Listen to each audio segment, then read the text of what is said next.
Welcome to Outbound, where we talk about strategies and tactics for people that do business development in professional services to build deeper relationships with their ideal customers. Today on the show, I have Max Traylor. Max, welcome to the show. We did it. We did the intro, Joseph. We're on our way. We survived. Awesome. Well, Max, give me a 30,000 foot overview of who you are and what you're up to. I am the consultant's consultant, and I productize consulting services for people who do services. I love it. When we're on the show, we're really focusing on people who don't necessarily do business development as their full-time job. Some of the people that are listening will, but a lot of folks, this isn't their full-time thing. They're doing consulting or they have a leadership role, and business development is a portion of what they do.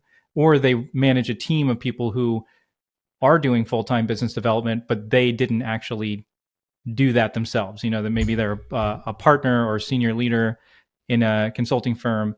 And so, I think you're going to have some really great insights for them on, on how to build relationships and engage with people. So what is your secret sauce for building relationships with your ideal customers? Well, we will talk about so I wouldn't say it's secret sauce, right? Because you've figured it out as a fellow podcaster. But just first off, I think that we're out there to provide value. If we're not, we're in trouble. And you either provide value to people that pay you, or you're providing value to people that don't yet pay you. I think business development is a lot more of people's lives than they are willing to admit. But certainly for someone like me, who is an independent consultant who feeds their kids because I find people that are willing to pay me, business development is life, even though I consider myself a consultant, and I love helping people that do pay me. Business development is a life or death situation for many of us, even if we don't recognize it. Okay, lecture over. Lecture aside, let's talk about noble contributions. First of all, nobody cares about you. Nobody cares. What they might care about is your why, your purpose. And so I tell people a lot that I was given this from my father. He said, Max, I want you to put your personal life first and build a business around your personal life.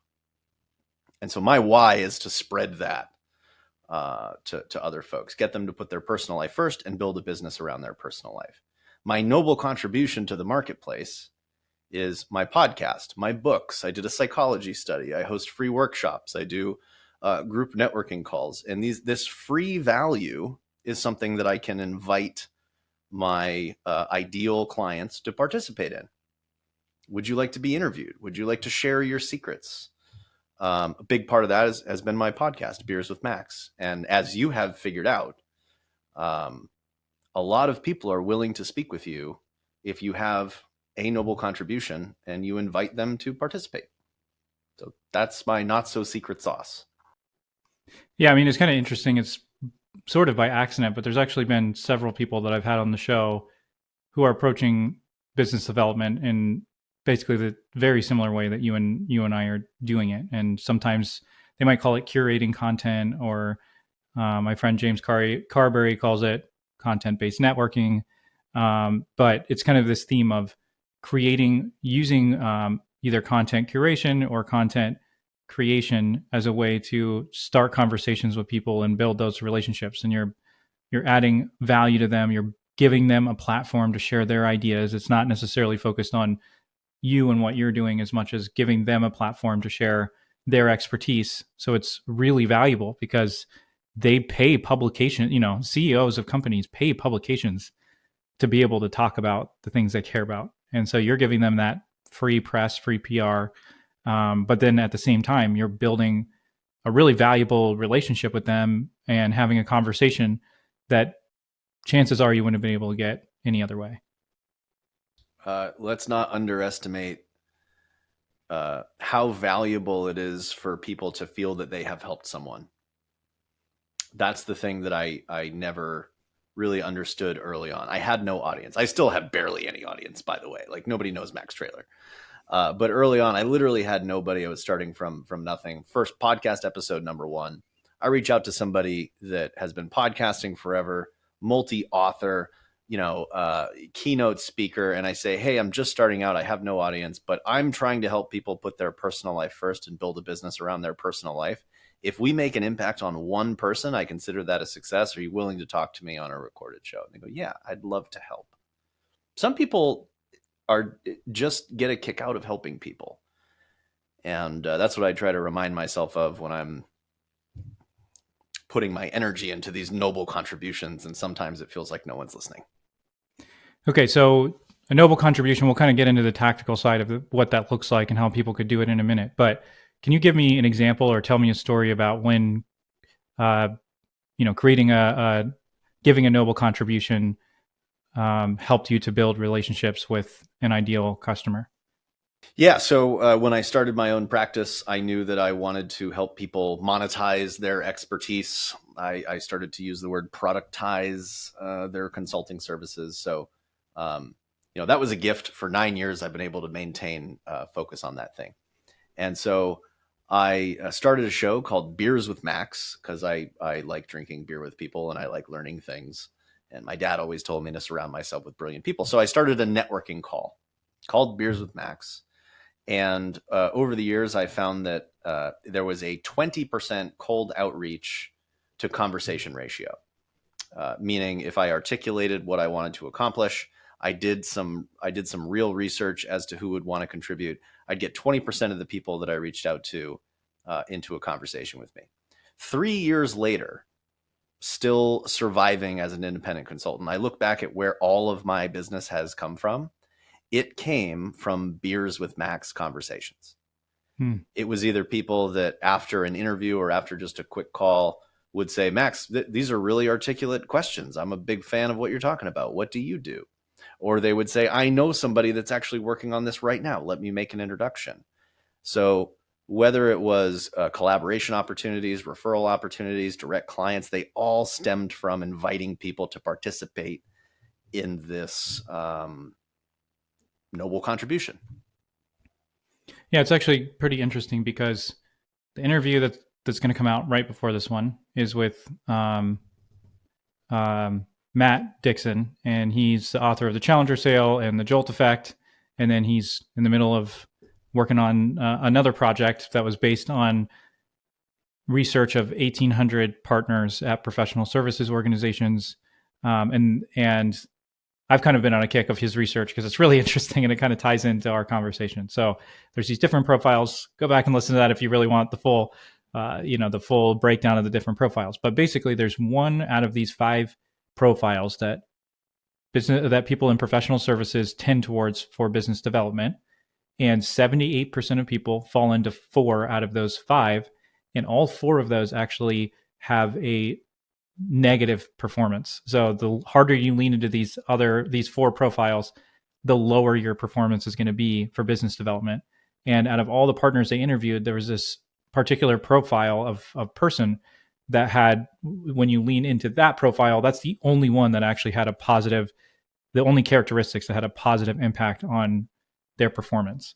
So definitely check out the article. It's super interesting. The reason I'm bringing it up again on this show is because the one that does the best is called the activator. And they're basically somebody who's a super networker, and they're building all of these different relationships. And, they're the person that if you have an issue in your business, they're the person you go to and you go, hey, I don't know how to solve this. Do you know anybody that can do it?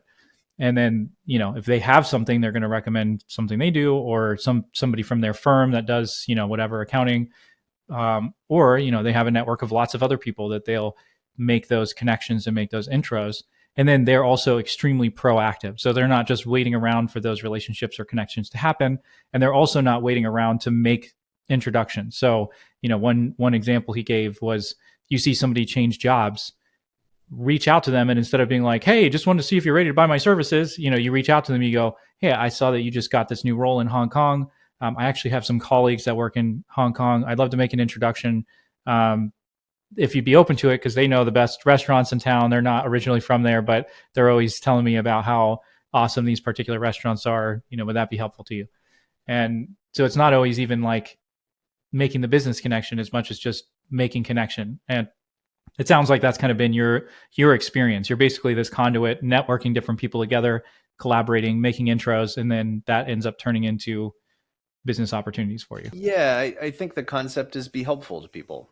But we are human beings. And so if the way that you choose to be helpful to people is not sustainable, for me, that translates to isn't fun. If it takes a lot of energy and I'm not excited about it, then I'm not going to do it consistently. And if you're not developing new relationships and helping people consistently, you're going to struggle. So I think you need to find something that you're passionate about. Beers with Max, it doesn't matter how tired I am. I will wake up in the morning, see that I have like an interview and I get to learn something and help somebody spread the word about some cool methodology that they have. I'm going to have energy for that. And that's why it's lasted 9 years. So I do think you need to dedicate yourself to helping people. But you got to find your own way of doing it that you can get excited about. If you're in sales and using LinkedIn and you're not getting the traction you're looking for, you're going to love our Social Selling Accelerator. It's a 4-week program where we work with you to create content that gets the attention of the right people and start conversations with your ideal customers on LinkedIn. Go to outboundshow.com for more information. Yeah, and I mean, one thing I want to make a connection on, because I know we've talked about it so far, but I want to make this really clear. This is about business development. And so, when a lot of times when people are talking about podcasts or talking about content, it's more from the marketing background, which is kind of where I'm coming from.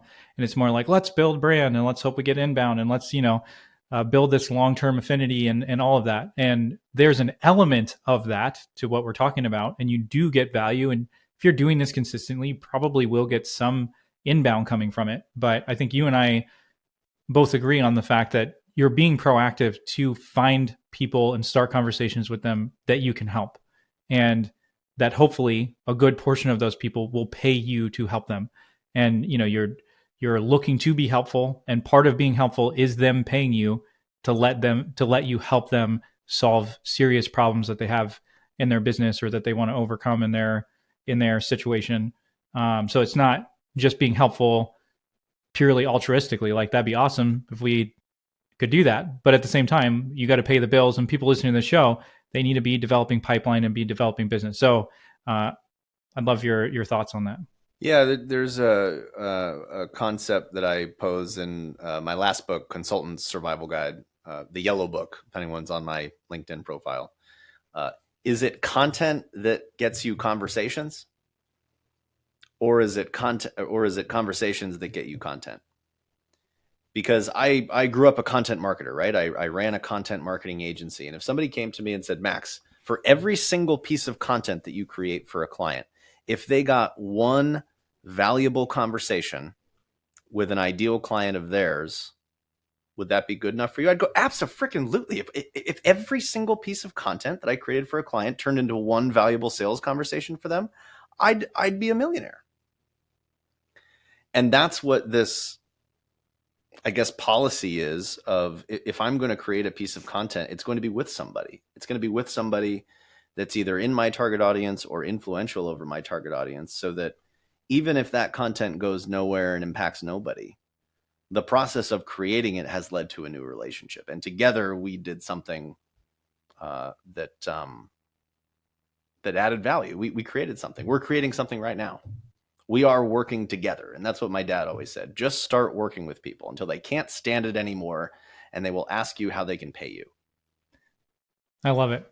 I want to build one more thing on this, and then we're going to get into the practical, because I know you've got some good stuff to share on that. And I know that this episode isn't about me, but I happen to share a lot of what you're saying and have seen similar success. So, the relationships that you can develop by creating content with people can be absolutely incredible.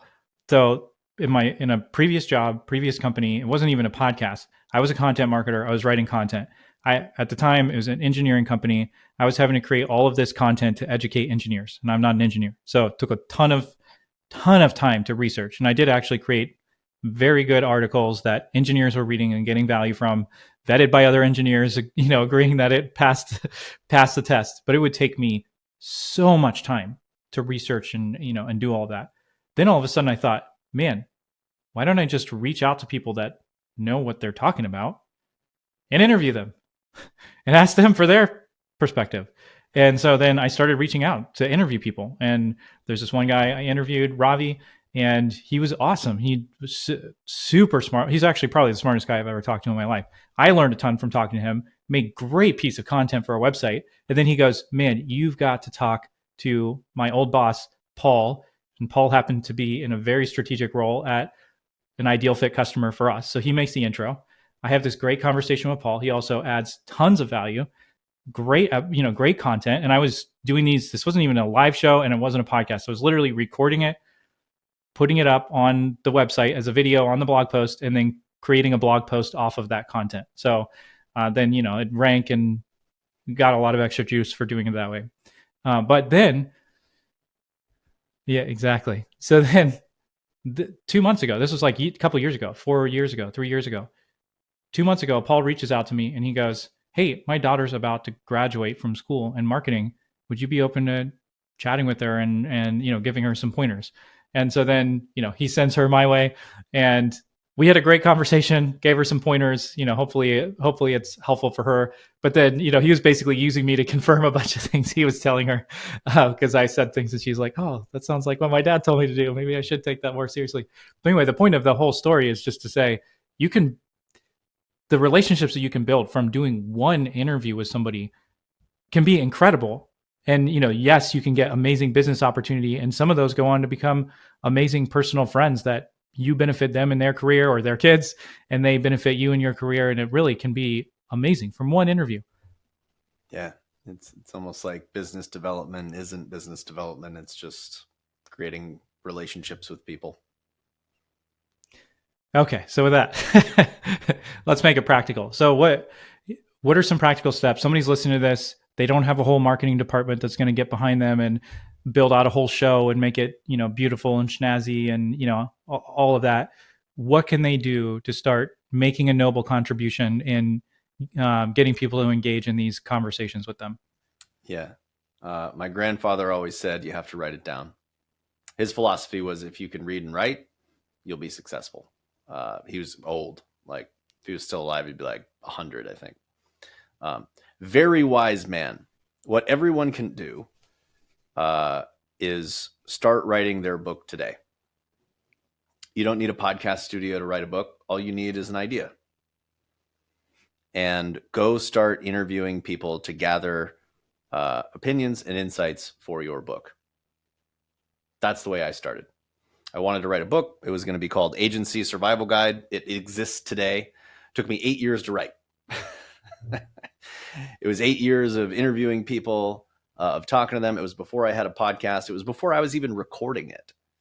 I was literally handwriting notes. Like, what an idiot. Why wasn't I recording these things? Well, because I didn't have a podcast. I didn't have the cool microphone and, but I knew that one day I wanted to write a book, and I didn't care how long it took. And so nothing is holding you back, listeners. Nothing is holding you back from making the decision that I want to make a contribution to the marketplace.